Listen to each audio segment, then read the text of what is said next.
다시 한번 인사하겠습니다. 할렐루야! 네, 제가 삼남년에는 울산 지방, 또 부산 지방, 또 한려 지방 연합 성회를 제가 다녀온 경험이 있습니다. 여러 지방에서 오신 분들도 계신 것 같은데 멀리 삼남년에서도 초대해 주시고 함께 만날 수 있는 기회를 주신 정봉 감독님, 또 배도 부장님께 감사드립니다. 잠깐 기도하겠습니다. 하나님, 오늘 이 시간 삼남년의 귀한 평신도 지도자분들이 모였습니다. 세상이 여러 생각과 말들로 마음으로 갈라진 세상 속에 우리가 빛으로 부름받았습니다. 어떻게 빛된 삶을 살아야 할지 시간 말씀을 통해 함께 나누는 중에 하나님 우리의 마음을 서로 통하게 해주시고 서로 만나게 해주시고 말씀으로 하나 되는 귀한 시간 되게 하여 주옵소서. 저희 입술과 저의 생각을 주님 주관하여 주심을 믿고 감사하고 예수님의 이름으로 기도드립니다. 아멘. 제가 이번 주에는 설교를 굉장히 많이 한 주간이었습니다. 주일부터 수요일까지 영월 지방에서 연합성회를 했고, 어제는 저희 기도회가 목요일에 있어요. 목요 기도회 목요일에서 드리고, 오늘 이곳에 왔습니다. 이번 주 중에만 14번 설교를 하는 것 같습니다. 요즘에는 10번 집회장 안 하시거든요. 근데 새영월 지방은 낮에는 잘 모이시는지 10번 집회 해달라고 그러시더라고요. 그래서 제가 거기 준비하시는 분들에게 할 수만 있다면 이 찬양에서 물리쳐 주시옵소서. 제가 10번 집회는 한 적이 한 10년 전에 거의 해본 기억나고, 해본 경험이 별로 없어서 너무 힘들지 않겠냐 하고 간청했지만 이런 지하에 거절당하고, 근데 가보니까 이유가 있더라고요. 새영월 지방 성도들이 낮에도 많이 모이시거든요. 낮에도 많이 모이시고 열심히 모이시니까 그 집회를 절대 포기할 수 없는 지방의 목사님들의 마음이 읽혀졌습니다. 이번 삼남년의 집회 때도 우리 모이기를 좋아하시는 삼남년의 성도들 이번 집회를 통해서 함께 모이고 매 시간마다 강사 목사를 통해서 좋은 은혜를 나누는 시간이 되기를 주의 이름으로 축복합니다. 이 시간은 설교 시간이 아니라 강연 시간입니다. 저에게 부탁한 시간이 주제 강연, 주제 설교. 그래서 제가 굉장히 은혜로운 설교를 준비해서 왔었는데, 저는 저에게 맡겨진 임무대로 충성스럽게 준비를 해야 저를 불러주신 집행 측의 의도에 맞게 준비해야 된다고 생각했어요. 그래서 제가 오늘 시간은 은혜 받을 생각하지 마시고 깨닫는 시간 되기를 주여로 축복합니다. 우리 시간은 무슨 시간이라고요? 주제 강연이다. 옆에 분에게 인사하세요. 이 시간은 은혜가 없다. 은혜가 없는 시간이에요. 이 시간은 개교의 부흥회처럼 이렇게 은혜롭게 하는 시간이 아니라는 걸 미리 예고를 해드리니까 너무 놀라지 않기를 바라겠습니다. 제가 이렇게 은혜가 없는 사람인 걸 얘기하려고 지방연합성에도 다녀오고 부흥회도 다녀왔다라는 말을 미리 드리는 거예요. 저 감독님은 애시당초 은혜가 없나? 이렇게 생각하지 마시고 오늘 저에게 맡겨준 강의, 주제, 강연이기 때문에 그렇다라는 것을 미리 좀 알아주시기를 간곡하게 부탁을 드립니다. 자, 오늘 말씀의 주제는 J-프레임. J-프레임. 말도 어려워요. 강연이기 때문에 좀 그래요. 끝나고 나면 이 주제가 어떤 의미구나 하는 것을 여러분들이 알게 되시라고 생각합니다. 자,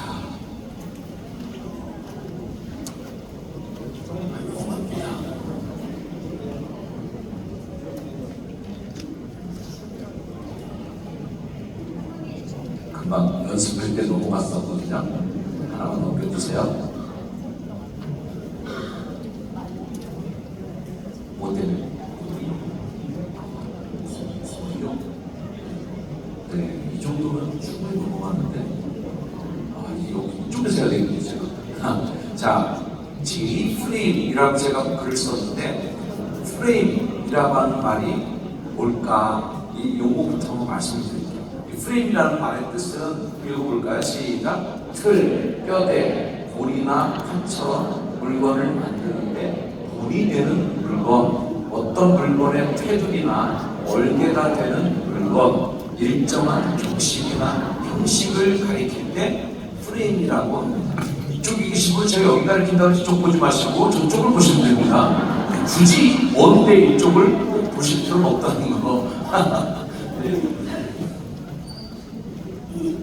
제가 한번 얘기를 하나 해드릴까요? 어떤 주인이 종에게 원여행을 가면서 이런 대나무 막대기를 하나 주면서 이거 갔다 올 때까지 30개 잘라봐라 이렇게 얘기를 하고 갔어요. 종이 열심히 잘랐습니다. 주인이 여행에서 갔다 돌아와서 야, 너 할 일 해놨니? 라고 물어보니까 다 해놨습니다. 그래? 갖고 와봐라. 그래서 막대기 자른 걸 갖고 와서 보니까 주인이 어이가 없는 거예요. 왜냐면 30개 길이가 다 달라. 30개의 길이가 다 달라.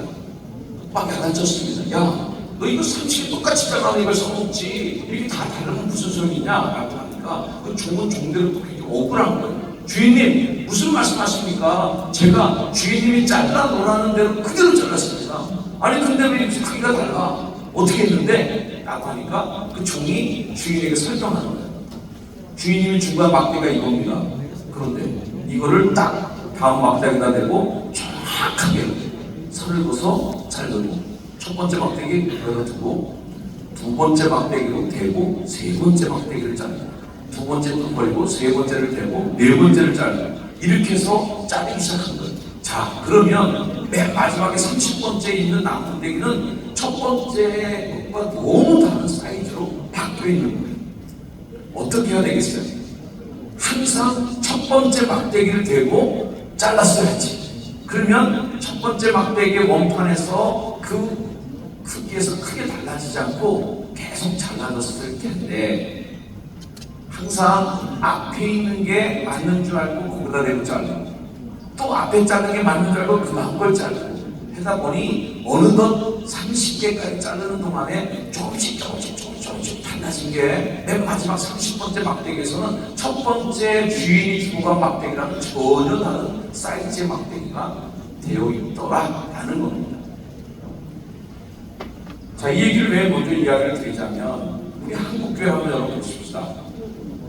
선교사님들 우리나라에 와서 여성들을 해방시켜 주시고 아이들에게 교육을 시키고 문맹률을 타파하도록 한글을 교육하고 3.1 만세운동을 일으키면서 민족의 정기를 일으키고 독립을 이루기도 하고 중국 근대화에 앞장서서 70년대 80년대 가난했던 그 시절 국민들을 위로하고 그들에게 미래에 대한 소망 꿈을 주는 그렇게 계몽운동을 했던 한국교회 한국사회에 큰 영향을 미쳤던 이 한국교회의 모습 선교사님들이 우리나라에 처음 와서 복음을 전했을 때의 그 교회의 모습과 지금 현재 우리가 다니고 있고 우리가 현재 몸담고 있는 교회는 얼마나 사이즈가 또는 모양이 달라졌을까? 저는 저희 아버님도 목회를 했기 때문에 안양에서 목회를 하셨는데 아버지의 목회를 저도 이렇게 돌아보면 또 저랑 다른 것 같아요.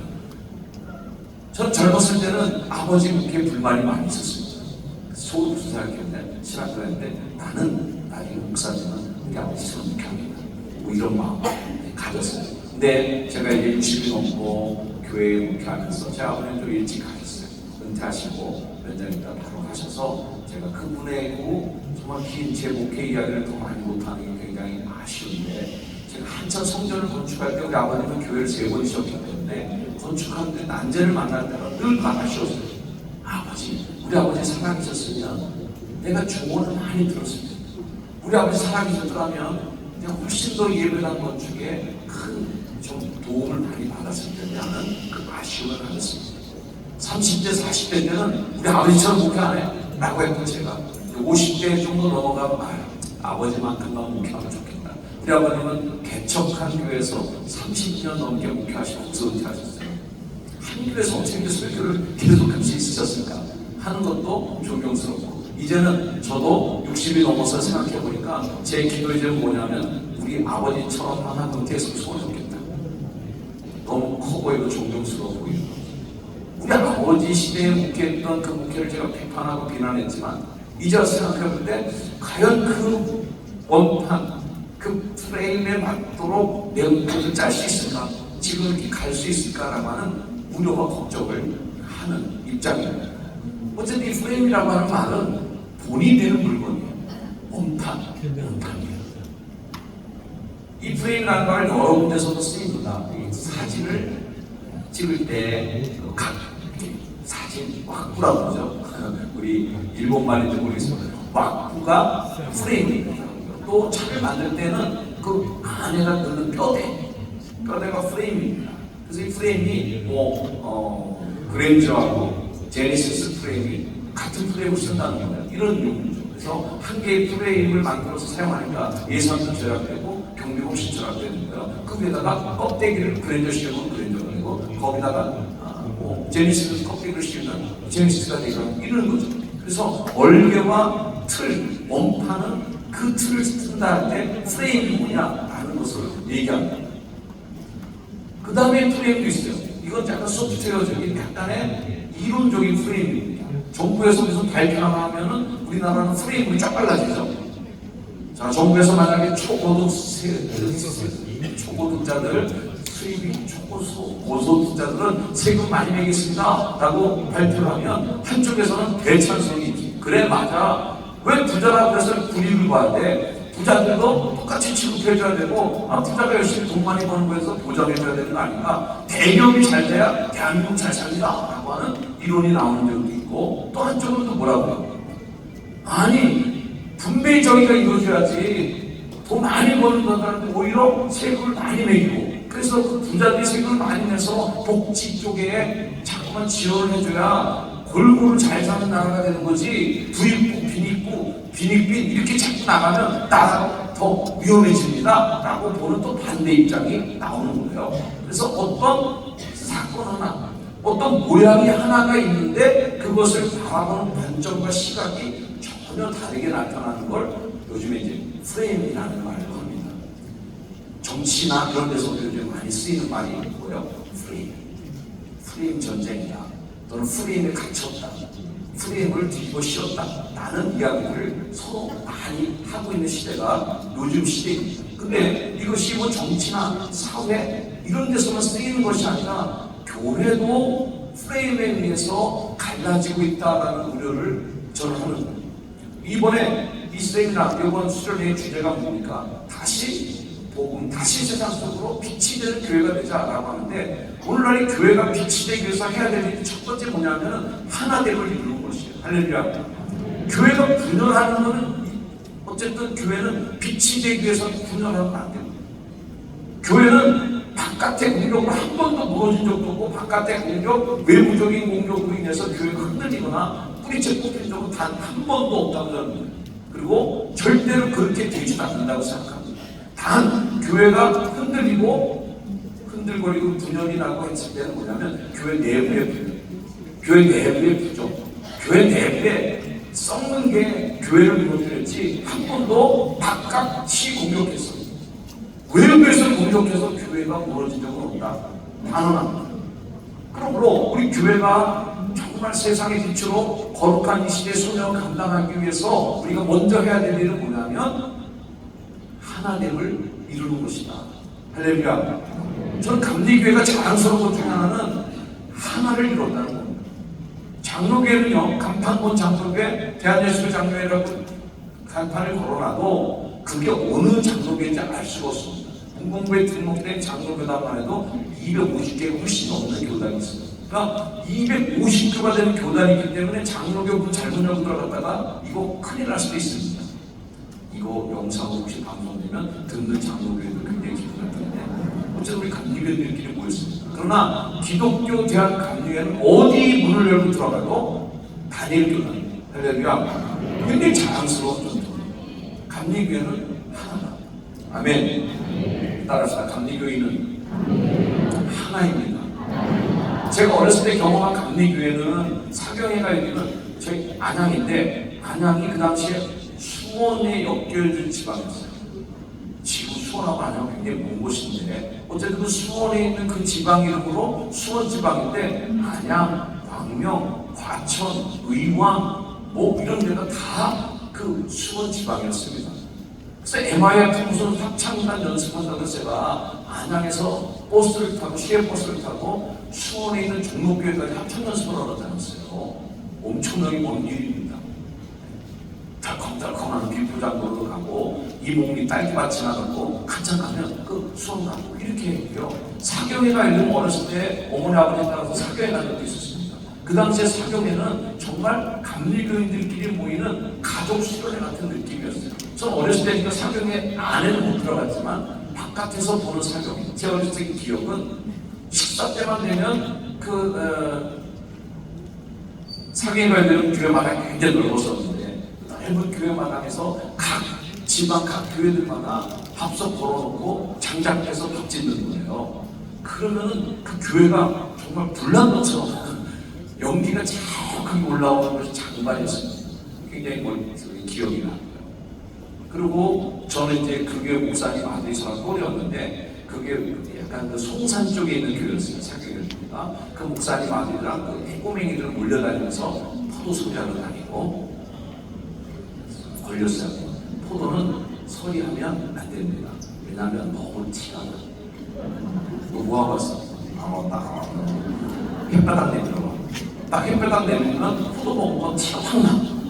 사과 소리, 배 소리, 복숭아 소리 하는 거 정말 소리하고 나는 게 아무 티가 안 나는데, 포도는 딱 햇바닥만 보면 티가 나요.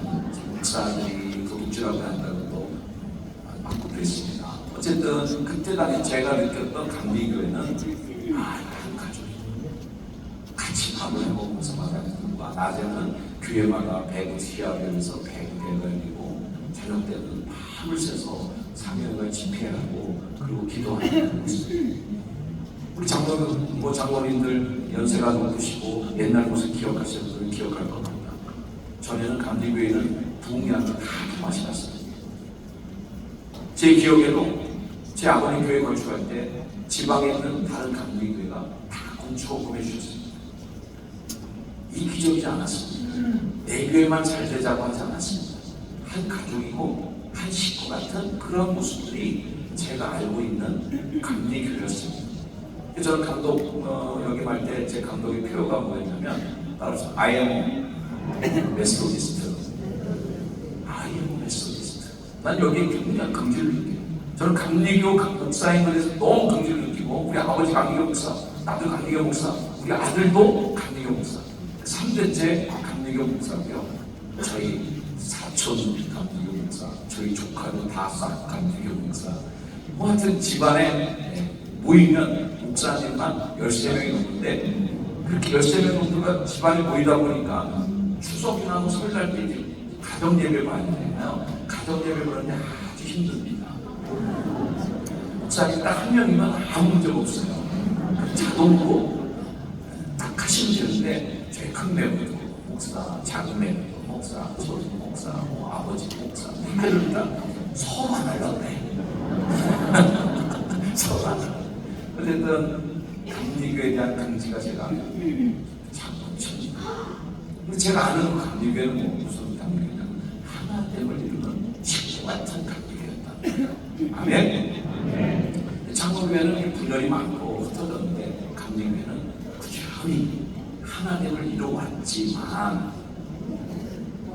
어쨌든 하나됨을 이루어온 그 울타리 안에는 지금 하나된 것은 굉장히 자랑스럽지만, 그 하나의 울타리 안에 너무 많은 갈등이라고 얘기해야 되나요? 생각이라고 해야 되나요? 어떤 입장, 여러 가지들이 존재하는 게 사실입니다. 그래서 저는 오늘 그 부분에 대한 이야기를 좀 하려는 거예요. 어떤 프레임으로 우리가 바라보고 있느냐라는 것을 말씀드리고 싶은 거죠. 자, 보면 이 프레임이라는 것이 얼마나 큰 영향력을 갖고 있느냐면요, 프레임 여러분들이 나가 아니야 라고 얘기해도 소용없어요. 그 아니야 라고 얘기해도 여러분은 지금 꼼짝없이 프레임에 의해 지금 형성이 돼 있습니다. 그 대장은 제주도 사시잖아요. 저는 제주도 분들은 좀 특징이 좀 있죠. 그죠? 네. 서울 사람이라고 하는데 우리는 못 느낄 수 있지만, 아니, 그분들은 못 느낄 수 있지. 그 동네 사는 분들은 못 느끼지만 외지 사람들이 가서 좀 살다 보면 느껴. 좋은 것도 있고 또 나쁜 것도 있고 하는 걸 느낀단 말이에요. 그런 느낌이 뭐예요? 바로 그게 프레임에 의해서 그분이 살아낸 거예요. 가정도 프레임입니다. 만약에 아버지가 어떤 아버지였느냐, 가풍이라는 거 있죠. 그 가풍이 왜 생겨요? 그 가정이, 그 따뜻한 가정이 라고 울타리가 있으면 그 아이는 그렇게 자라는 거고, 굉장히 엄하고 딱딱하고 막 하는 집안에서 자라는 아이들은 또 그렇게 형성이 돼요. 여기 최시성 같은 분들은 죄송해요. 제가 주변 최시성 같은 분들하고 너무 친하게 지냈는데, 그 최시성 같은 분들하고 만나는 내가 늘 밀려요. 왜 그런가 내가 심각하게 생각했어. 왜 그렇지? 그랬더니 최시성 같은 분들은요, 족보를 보면 한 80에서 90%가 무관이에요.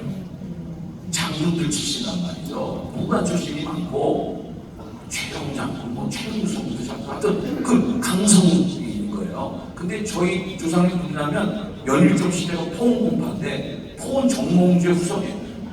정씨 가족의 족보를 보면 80에서 90%가 문관 출신이에요. 그럴 때는 출신을 당할 수가 있냐고요. 최시성 가신들 잘 좀 하시기 바랍니다. 이게 뭐예요? 가풍이라는 게 전해 내려오는 이것도 역시 보이지 않는 가문의 프레임이 그런 거에 내려오고 있는 거죠. 최고직이라는 말이 교인이 나온 게 아니다. 최시성 가신 분들은 무관 출신 프레임에서 분위기에서 자라온 조상 대대로의 가풍이 있기 때문에 좀 강하고 고집도 세고 주장도 있고, 그래서 그런 분들이 뭔가 진취력도 있고 치고 나가는 힘도 있고 뚫고 나가는 힘이 있는 거지, 정신들만 다 모이면요 늘 토론만 해요. 어떻게 하면 좋을까요? 이거 안 될 것 같습니다. 이렇게 최시성 가족들 하면 되는 거지 무슨 말씀입니까 목사님? 전화가 이루어지는 거예요. 이 프레임이 여러분의 생활, 삶을 어느 정도 다 영향을 미치고 있습니다. 삼남연애, 그러면 감리교에서도 삼남연애가 갖고 있는 컬러가 있는 거예요. 중부연애는 중부연애대로의 저희 연애 컬러가 있고, 이게 다 다른 거예요. 서울 사람들 얘기할 때, 우리 서울 사람들 별로 없어가지고 사는 얘기인데, 서울 뭐라고 그러죠? 서울 뺀질이야. 서울 사람들 없나? 서울연애 우리 감독님 가셨죠? 네, 알겠죠? 서울 뺀질. 왜 그러죠? 다지 사람들이 와서 서울 가서 보니까 서울 사람들이 이 사이에 밝고 딱딱딱 뭔가 규모가 있고 생각도 영리하고, 그러니까 왠지 사람들이 서울 가서 볼 때 뭐라고 느낄까? 야, 뺀질이다. 서울 뺀질. 이렇게 부서지는 거예요. 어쨌든 우리가 살아가는 지역, 내가 살아온 우리 가정, 그리고 내가 속한 교회, 감리교회라고 하는 그 틀, 이 모든 게 다 프레임이라고 하는 것으로 생각할 수 있습니다. 우리 교회도 장로교 분들이 많이 이제 등록하시고 다녀요. 근데 우리는 감리교회에서 평생 자라서 감리교를 떠나본 적도 없어서 감리교가 뭐라고 하는데, 장로교에서 오신 분들은 어째 감리교가 뭐 한마디씩 하세요. 감리교회가요, 감리교회 제가 다니고 있지만 감리교회에 적응하기가 쉽지 않았어요. 이렇게 얘기해요. 뭐가 정리 안 되냐? 구체적으로 얘기해봐라. 그러면 뭔지 모르겠대. 뭔지 모르겠지만 어쨌든 감리교회는 감리교회들에게 특징이 있다. 제가 장로교 목사님들하고 많이 친하게 지내는데, 장로교 목사님 저한테 거칠게 항의하더라고요. 죽겠습니다. 왜요? 감리교회 사람들이 자기네 교회 오는데 감리교회 사람들은 한 2, 3년 날다가 꼭 떠난대. 저는요, 감리교회를 살았기 때문에 감리교회 가겠습니다. 간대면서 승진이나 죽겠대. 감리교회는 왜 그래? 나한테 성질을 내시더라고요. 저는 또 저대로 할 말이 있지. 장로교회 성도들도 똑같아요. 장로교회 소신 분들 여기 오면은 한 2, 3년 다니다가 저는 장로교회 체질을 만든 것 같아요. 서로 프로예요. 서로 원망이 있습니다. 어쨌든 그것도 역시 프레임. 내가 자라왔던 신앙의 어떤 그 기억들, 내가 자라왔던 교회, 어렸을 때부터 자랐던 교회가 하나님의 나를 만들어간 힘이 된 거예요. 자, 이 그림을 한번 보여드릴까요? 정말 신기한 수박이 나왔습니다. 수박은 동그래야 되는데 얘는 네모난 수박. 이 네모난 수박이 얼마나 신박하냐면, 트렁크에다 이 수박을 넣고 다녀도 좌우회전하면 두루쿵, 우회전하면 두루쿵. 그래서 딱 트렁크에서 수박 내고 여기 다 멍들어 있지 않아요. 딱 실어놓으면 움직이지도 묻지도 않고 제자리 딱 잡고 앉아있습니다. 트럭에다 이 수박 실을 때 얼마나 힘들겠어요. 동그란 수박 트럭에다 실은다고 생각해보세요. 빈 공간이 얼마나 많겠어요. 그리고 쌓을 수 있겠어요? 못 쌓지. 다 바닥에 만나죠. 근데 이 네모난 수박을 이렇게 딱 차곡차곡 쌓아도 2층, 3층으로 쌓아도 아무 문제 없이 딱 잘 잡고 앉아있다는 거예요. 이 네모난 수박을 만들기 위해서 유전문학 학자들, 막 DNA를 연구하고 생물공학자, 식물학자들 다 모여갖고 우장춘 박사가 씌워둔 수박 하나 만드는 것도 대단한데 이 네모난 수박을 만들면 얼마나 힘들겠습니까만 충분히 안 힘들게 만들어냈어요. 수박 네모나게 만드는 거 아주 쉽습니다. 네, 별로 과학이 필요 없어요. 이 네모난 수박을 만드는데 유전자 이런 연구가 아무 필요 없어요. 그냥 네모난 아크릴 박스에 넣어서 기르면 그냥 지가 알아서 네모나집니다. 아주 쉬워요. 이게 프레임, 틀이 갖는 영향입니다. 이 틀에다 집어넣으면 동그란 수박도 네모나지는, 그러나 이 수박은 자기가 어떻게 되는지 모르고 자라요. 그리고 완성이 됐을 때 이 수박은 자기가 네모난 게 원래 만든다고 생각해요.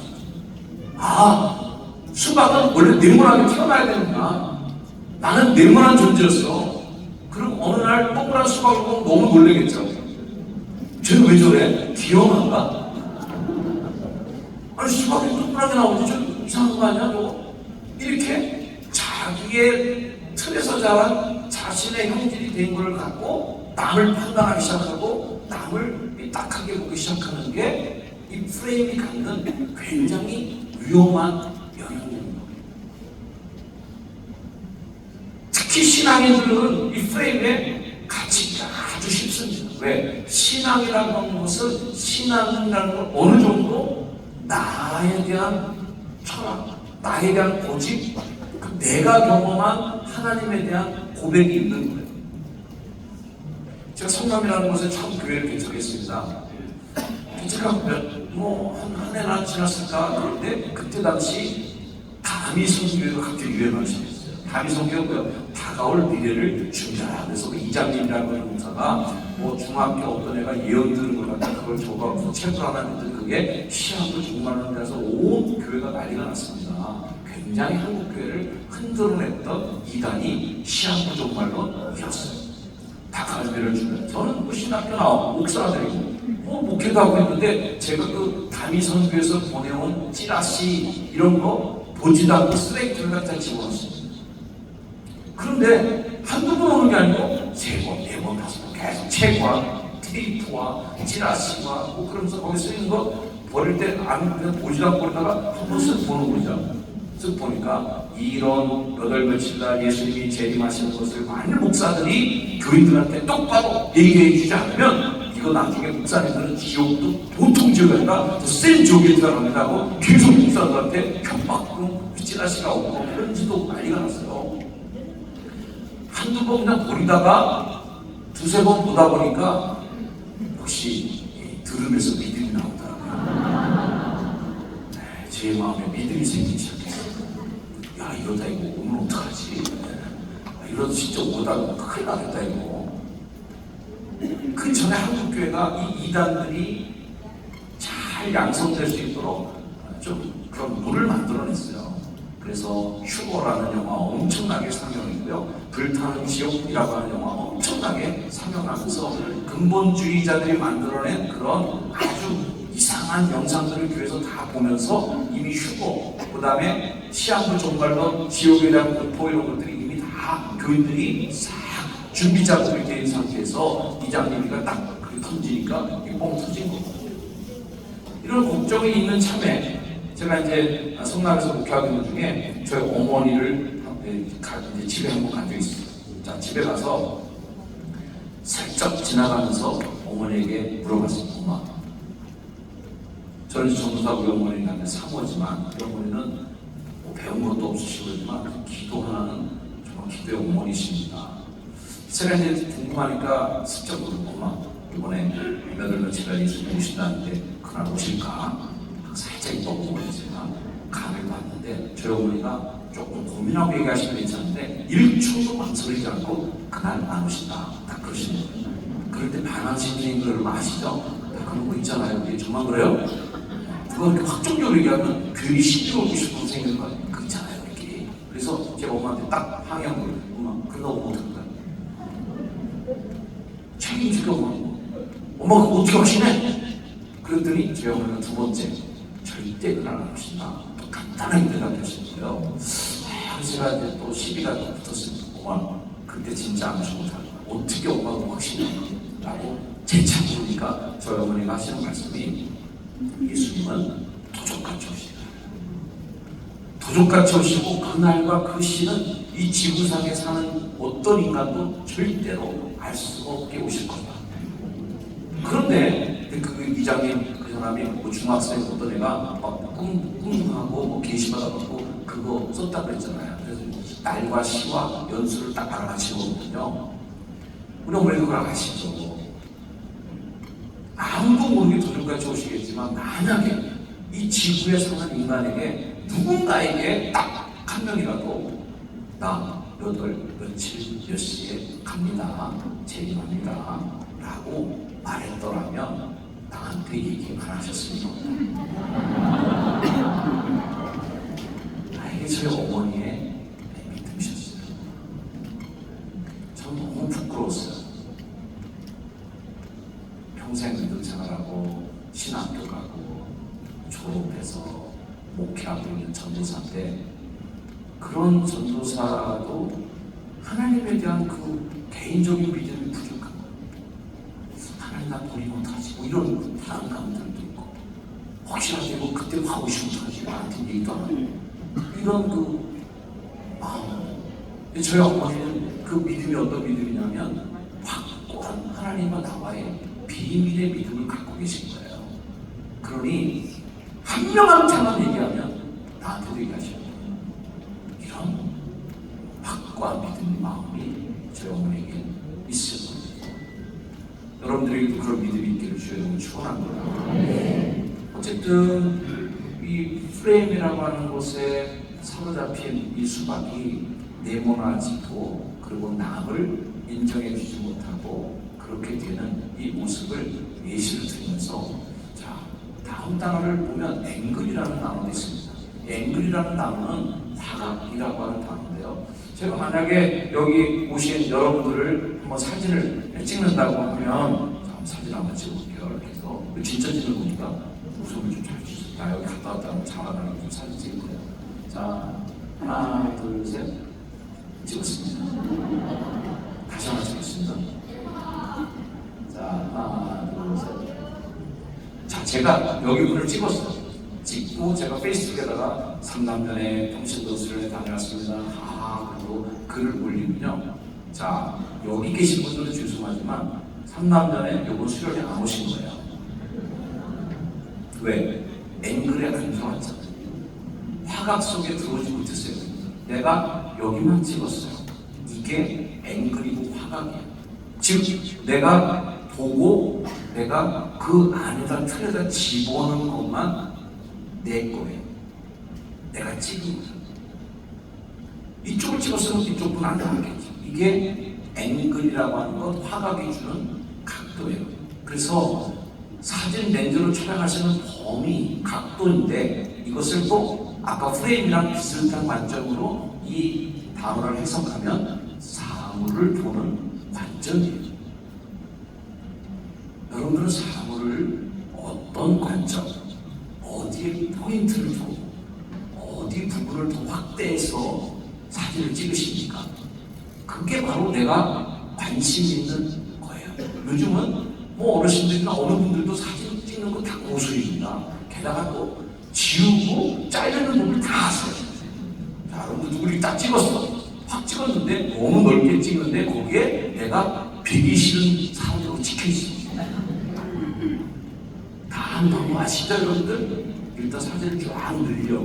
그래서 그 바깥에 있는 그 못생기고 내가 보기 싫은 인간을 일단 그 바깥을 밀어내. 그 다음에 다시 화면 캡처를 해서 나만 예쁘게 나온 걸로 딱 하고 그 인간을 잘렸어요. 그러면 그때 내가 본 화각 안에 있는 나만 돋보이고 그 바깥의 사람들은 다 아웃, 다 나간 거예요. 사회를 보는 관점입니다. 자, 이 그림이 굉장히 유명한 프레임에 대한 이야기를 할 때 꼭 나오는 대표적인 그림 중 하나입니다. 자, 퀴즈. 3남단에 계신 분들은 자, 여기서 나쁜 사람과 좋은 사람이 누군지 한번 알아맞혀 보세요. 자, 왼쪽 사람이 나쁜 사람이다 라고 생각하는 것을 들어주세요. 왼쪽 사람이 나쁜 놈이다. 그래요?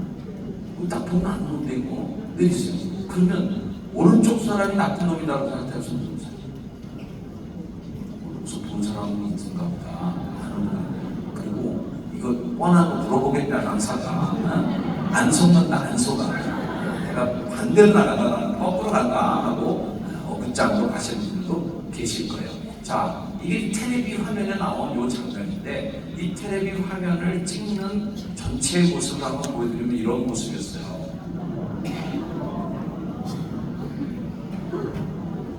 자, 이제는 확실하게 알겠죠? 어느 쪽 사람이 나쁜 사람이에요? 오른쪽 사람이 나쁜 사람인데 보니까 아까는 텔레비에 나오는 거 보니까 왼쪽 사람이 더 나쁜 놈이야. 그래서 보도를 보는 거죠 우리가. 왜? 그 카메라를 대는 앵글, 각도만 전달이 되다 보면 이 텔레비를 보는 사람들은 다 생각하기를 왼쪽 사람이 잘못했네. 왼쪽 사람이 칼 들고 왼 사람을 위협하고 막 협박하고 폭력 휘두르고 앉아있구나. 왼쪽 놈이 나쁜 놈이야 하고 욕하게 되는 거예요. 하지만 사실은 그게 아니에요. 사실은 그렇지 않은데 앵글, 각도, 화각에 의해서 즉 무슨 일인가를 바라보는 관점에 따라서 사고가 바뀌고 옳고 그름이 바뀌기도 하고 뭔가 뒤집어지는 역사가 일어난다는 거예요.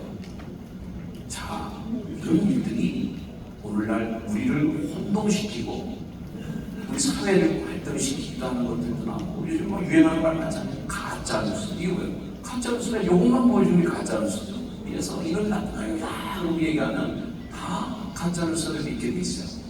하지만 우리가 더 봐야 될 겁니다. 더 넓게, 더 사실, 좀 더 정확한 진실을 보는 거예요. 누가? 크리스찬들이 더 그렇게 합니다. 누가? 감리교인들은 더 그래야 된다. 왜? 우리의 표침은 메소디스트. 메소디스트가 뭐라는 뜻이에요? 규칙쟁이들, 원칙주의자들. 딱 된 대로만 하고 딱 가는 대로만 가고 하는 메소디스트라고 하는 말의 뜻이 뭐냐면 따라해보세요. 처방전대로 사는 사람. 시작. 처방전대로 사는 사람. 이게 메소디스트예요. 의사가 처방전을 써줍니다.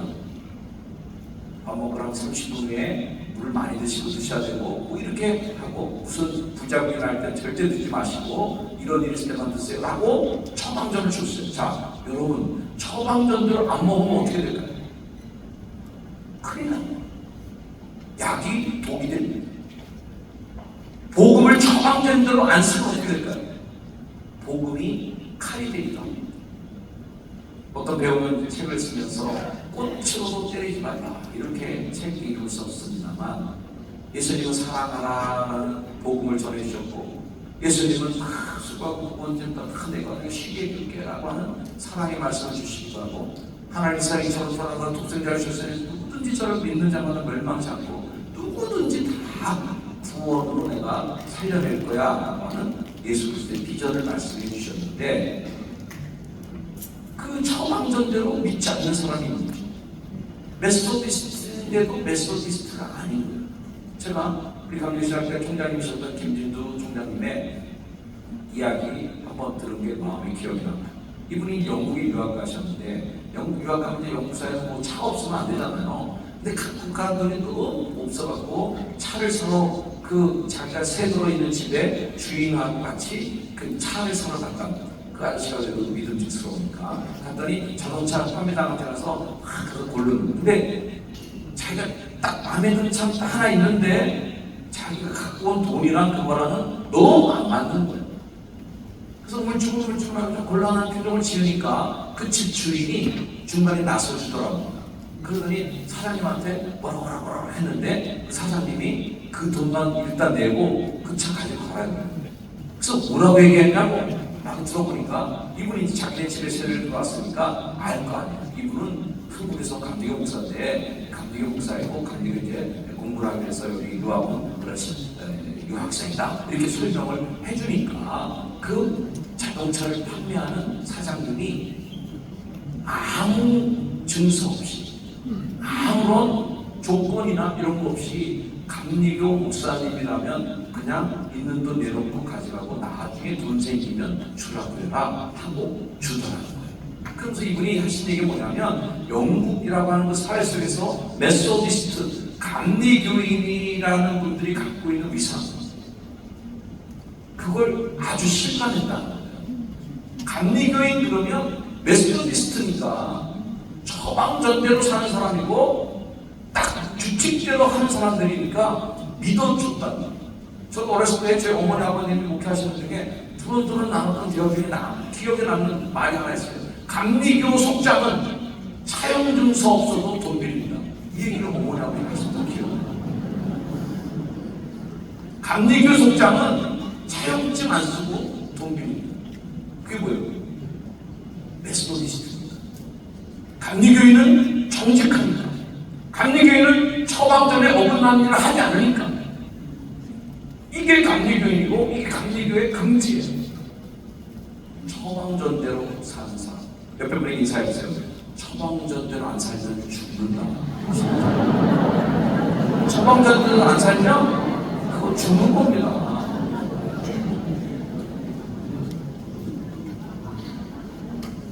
약 먹는 순서대로 먹어요. 약 먹으라는 시간에 먹어요. 좋다고 약 막 먹으면 그 약이 독이 돼요.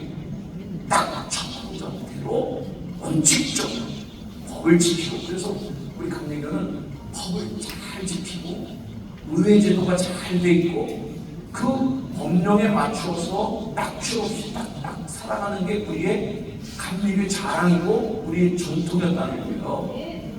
그런 자존심을 얘기 따라서 I am a Methodist 쭉 연결해서 시작 I am a Methodist 나는 감리교인입니다 하는 강조와 자부심이 우리에게 있는 줄 믿습니다.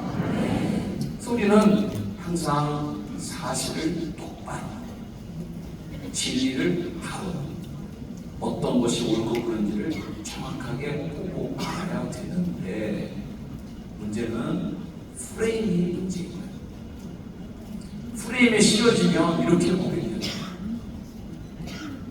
사실을 사실대로 보고 싶지 않아. 내가 응원하고 내가 좋아하는 사람이 왼쪽 사람이면 왼쪽 사람을 응원하고 이 사람이 저렇게 도망가는데 피해보지 않도록 좀 응원을 해줘야 되는데 내 마음의 프레임은 왼쪽 사람이 내 프레임에 들어오지 않는 마음에 안 드는 사람인 경우에는 이렇게 프레임을 씌운다는 거죠.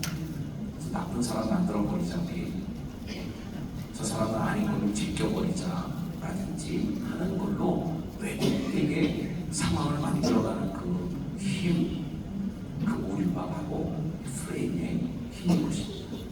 제가 어디 곳에 가서 찍은 사진인데 여러분 하나님께서 우리에게 펼쳐주신 이 세상 너무 아름답고 넓은 세상이죠. 한데 그렇게 딱 프레임 하나를 걸어놓고 그 안만 들여다보고 앉아있으면 하나님께서 내게 선물처럼 주신 바람에 흔들리는 갈대의 그 아름다운 모습들 바람에 찰랑거리는 호수의 물결들 그리고 노을빛을 받아서 하늘에 정말 아름답게 물들어지고 있는 그 멋진 구름과 자연들을 다 놓칠 가능성이 크다라는 거예요.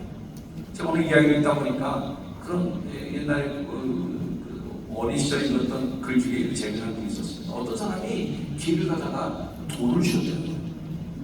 돈을 주시니까 이 사람이 거기에 굉장히 기쁨을 느끼고 야 길바닥에서 돈을 줄 수 있냐 이게 해서 그 사람이 평생 관심을 가지고 길에 유심히 보고 다니는 그래서 그 사람이 주신 돈이 굉장히 많은 돈을 주신 거예요.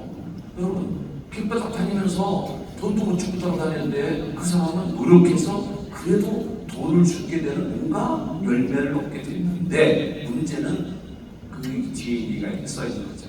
그 사람은 평생 살면서 수백만 원어치의 돈을 주셨지만 하늘에 흘러가는 맑은 구름들, 그리고 여름에 더위가 물러간 다음에 무게구름의 하얀 솜털 같은 그 아름다운 모습들, 물 들어가는 자연이 잎사귀에 물 들어가면서 변해가는 잎사귀들의 아름다운 단풍의 모습들, 그리고 길을 지나가면서 깔깔대고 웃으면서 환하게 웃는 그 어린아이의 미소, 이거 다 미쳐줍니다.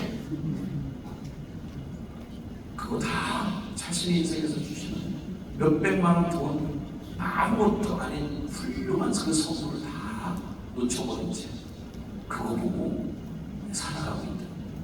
편협한 내 시각, 편협한 내 판정. 우리 청년들 게임하는 거 외로운 게임하는 거 같다. 머리에 써야 되는 그 생일 축하하고 꽃갈 같은 거를 갖다가 앞에를 조금 잘라가지고 동그랗게 조금 만들고 얼굴 이렇게 씌워줘요. 얼굴에다 가끔씩 바닥에다가 뭐 이렇게 숫자판이라든지 뭐 그림 같은 거 이렇게 펼쳐놓고 이제 그거 씌우고서 이거 빨리 찾는 게임을 하는 건데, 야 보니까 아주 꼬리 웃음이 그지없어요. 나는 다 보고 있는데, 네? 그래서 그 사람들이 재밌어. 나는 다 아는데 그걸 이렇게 돼갖고 요것만 동전 하나만큼만 동그랗게 뚫려 있으니까 그것만 보고 다니니까, 아니 우리가 뻔히 보는 걸 못 보고 앉아있어.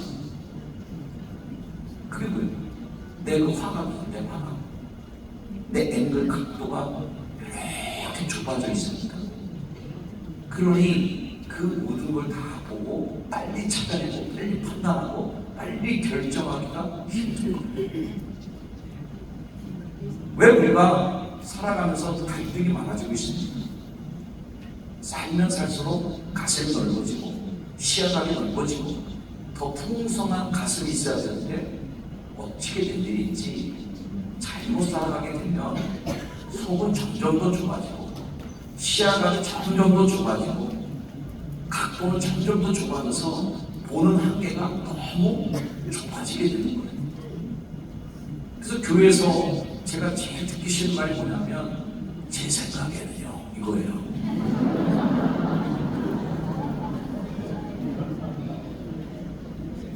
왜 그걸 내 생각으로 봅니까? 예수님이 볼 때는 어떻게 할까? 하나님은 이 일을 어떻게 보시지? 하나님의 시각으로 교회를 보고 하나님의 시각으로 세상을 보고 온 우주에 창조하시고 삼라만상을 주관하시고 별들의 운명을 주관하신 하나님의 그 넓은 가슴과 넓은 품으로 이 땅을 바라보고 하나님의 가슴으로 세상을 품어안아야 되는데 제 생각에는요 하면서 구멍을 이렇게 뚫어놓고 난 이것만 볼 거야 이렇게 하는 분들이 계시죠. 우리 예배당을 짓는데 굉장히 모던하게 지었습니다. 그래서 우리 교회 와보신 분들은 지금도 이렇게 촌스럽지 않다. 정현수 목사님 답게 지으셨고 이런 칭찬을 많이 제가 들었는데 그렇게 할 때까지 과정이 있었습니다. 우리 장로들한테 물어봤어요. 장로님, 우리가 이제 100억이 넘는 건물을 지어야 될 텐데 이거 어떻게 지으면 좋겠습니까? 그랬더니 막 이제 자기들이 많으시죠. 장로님 이제 은퇴 몇 년 남으셨습니까? 벌써 장 5년 넘은 이제 이쪽 원로급에 도달하신 장로들은 만약에 3년, 5년 이렇게 남으셔. 그럼 장로님 이 예배당에서 몇 년간 더 예배 드릴 것 같아요? 아유, 기회 한 20년 드리잖아. 장로님, 그러면 우리가 이 교회를 어떻게 지어야 되겠습니까? 우리 교회 청년들이나 30대 사람들은 이 예배당에서 50년을 신앙생활 하게 될 겁니다. 청년들은 최소한 30-40년 이상을 이 예배당에서 살 텐데 그러면 우리가 누구를 위해 누구 컨셉으로 누가 더 살기 좋도록 예배당 지어야겠습니까? 그때 우리 그 청년들 다 동의해 주셨어요. 그래서 그냥 장로님들이 좋아하는 예배당 컨셉이잖아요. 묵직하고 좀 자주색 커튼줄 들여지고 빨간 카페트가 깔려져 있는 어떤 교회가 예배당을 짓는데 늘 빨간 카페트만 깔았다 보니까 너무 지루한 거예요. 목사님이 오늘 좀 녹색 카페트 좀 깔아버리면서 푸른 주장처럼 느껴지도록 녹색 카페트를 깔았더니 교인들이 반대하는 거예요. 교회 카페트는 무조건 빨간색이 됩니다. 그랬더니 또 한쪽에서도 반대하는 거예요. 무슨 얘기냐, 빨간색 지겹다 이제 녹색을 깔아보자. 그래서 그 교회가 붉은 성령파와 푸른 초단파가 대판 붙어갖고 결국 예배당 못 짓고 교회가 저쪽으로 갈라져갖고 이렇게 된다는 거예요. 아니 카펜트라고 녹색이 어떻고 빨간색이 어떻습니까? 비본질적인 것에 대해서 목숨 걸고 그렇게 자기 색깔에만, 제 생각에는 무조건 빨간색이 된다 이거, 제 생각에는 녹색이 훨씬 좋습니다, 빨간색은 나가, 이렇게 하는 거, 이게 분열이고 이게 자기 프레임에 스스로 갇혀서 다른 걸 보지 못하는 한계에 도달한 인간의 편협한 모습이라는 거예요. 이걸 우리가 극복하지 않으면 세상의 빛된 감리교회로서, 세상에 빛을 주는 크리스찬으로서 그 역할을 감당하는데 저는 합리합니다. 이건 못 살아야 된다라는 생각을 하는, 이렇게 아름다운 주님이 열펴주신 믿음의 축복이 있는데 왜 그걸 내가 설정한 프레임에다가 놓고 보냐면, 자 여기 보면 이 그림 보면 나갈 거예요. 날 때부터 소경된 사람을 예수님께서 만나십니다. 자, 날 때부터 소경된 이 사람들을 볼 때 여러 가지 시각으로 프레임이 갈립니다. 제자들의 프레임은 뭐예요? 유대인의 남자, 적어도 유대인의 교육을 받고 유대인의 율법에 대해서 아주 어렸을 때부터 딱 각이 잡혀있는 사람의 프레임으로 볼 때는 이거 누구의 죄 때문일까 이렇게 묻게 됩니다. 그 날 때부터 소경된 사람이 얼마나 인간적으로 비참한 삶을 살고 있는지, 그 사람의 삶에 어느 애환이 있는지, 눈물이 있는지, 그가 구걸하러 갈 때 그게 경제적인 어려움 없는지, 이거 관심 하나도 없습니다. 오로지 이 사람들의 관점은 딱 날 때부터 소경된 사람을 보는 순간 머릿속에 나는 생각은 이거 누구 죄 때문이었지? 부모 죄 때문이나? 지가 진 죄 때문이나? 애가 나오기 전에 무슨 죄를 또 이렇게 물리 먹었을까? 이런 시각으로 봅니다. 또 바리새인들은 예수님이 이걸 고쳤더니 또 승질이 났어요. 왜 한식일에 그따위 짓을 하냐 이거예요. 이 한 인간이 눈을 뜨면서 얼마나 세상을 밝게 보기 시작했는지, 그가 자신의 경제와 자신의 삶을 어떻게 풀어나가고 스스로 독립할 수 있게 되는지에 대한 관심은 1도 없습니다. 바리새인들의 프레임은 뭐예요? 오직 율법적 프레임으로만 이걸 보면서 안식일에 누가 있다 했지? 라고 하는 것으로 오히려 예수님의 선행이 비판이 되고, 눈먼 자에 대한 예수님의 연민과 그를 사랑하고 그의 눈을 뜨게 해주신 예수님의 따뜻한 사랑은 곧 공경목표가 됩니다. 예수님은 다르게 보셨어요. 예수님은 어떻게 보셨을까? 앞에 일어날 일을 보시는 거죠. 이 성남역 여기 오신 여러분들, 늘 여러분의 앞에 일어날 하나님의 놀라운 일들을 바라보시는 눈이 활짝 열려지길 주여로 축원합니다. 교회에서 무슨 일이 일어나면요, 법적으로 따지지 마세요. 누가 잘못했어요? 이거 누가 책임질 거예요? 이거 아니에요. 교회는 그러면 그렇게 법으로 따져서 잘잘못을 가려갖고 그 사람을 처단하고 그 사람을 교회에서 쫓아내고 교회가 아주 평안해지고 교회가 아주 부흥하고 교회가 아주 행복해지고, 절대 그렇지 않습니다. 예수님의 시각, 하나님이 하신 일을 나타내시고자 앞날을 보고, 지금의 이 상황은 날 때도 소경이 돼서 불쌍하고 연민의 상황이지만 앞으로가 될 일이 더 예수님은 기대하고 궁금합니다. 자, 이 일 때문에 결국 예수님이 죽습니다. 바리새인들이 나가서 헤롯 왕과 함께 작당을 해서 어떻게 해야 예수를 죽일까? 날 때부터 눈먼 사람을 왜 안식일에 고쳐갖고 법을 어기고 있어? 라고 하는 것 때문에 예수를 죽이려고 작당하기 시작합니다. 프레임이 이렇게 무서운 거예요. 아무리 좋은 일, 아무리 착한 일, 아무리 좋은 일을 해도 바리새인들이 갖고 있어도 프레임에 있어서는 저거는 죽여야 되는 인간이에요. 제거해야 됩니다. 우리 모두가 프레임이 극복 가능할까 하는 고민을 해보게 됩니다.